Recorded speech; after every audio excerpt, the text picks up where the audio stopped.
Hello, my name is Greg. I am on the board of Larive and I live here, and since we have a heat wave coming, it's a good opportunity to learn how to turn off the pilot light. If we all turn off the pilot lights, it'll help a bit with it staying a little cooler in the building during a heat wave. So first we'll talk about turning off the pilot light, and then we will talk about how to turn it on later, including some tips about how to make sure we're doing that safely. This is not that dangerous of a task, despite what some might think. As long as you are the slightest bit responsible, it's not a problem to do this. So, pilot light will look like this in the corner. That means it's on, of course. To access the controls, we just reach underneath, pull this down. Underneath, there's controls that look something like this. We're mostly concerned about what these items are. They might not be in the same position in yours.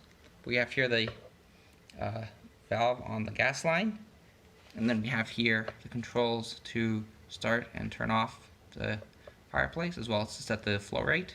And over here we have the means to generate a spark to start the fireplace, which we'll use later. And then that's, I believe, a fan control if you have a fan. So, turning off the fireplace is very simple. You just have to reach in here and just turn this valve.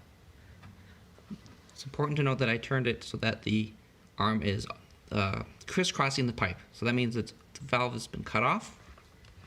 You'll notice that the pilot light is already gone out now because we've cut off the gas. But additionally, you want to reach down here and turn this switch. See the white line on the side? Ooh, that click is interesting. I'll mention that in a sec. We've turned that from on to off. So we've turned off flow at 2 places. Now, there's 2 valves in here. One is the manual valve. The second one that you heard go click is an automatic shut-off valve that will close when heat's removed. So that click, that bang sound was from the automatic valve closing. So there's 2 solutions on here. So even if you just hit this, you're essentially good, but we want to close both off. Now, to start it up again in the wintertime, it's a little bit more involved, but don't be too worried. We're going to reach in here and turn the gas on again. So now it's turned horizontal. So to turn this on, we use 2 hands. One hand's going to be waiting on the plug here, and then we're going to put this.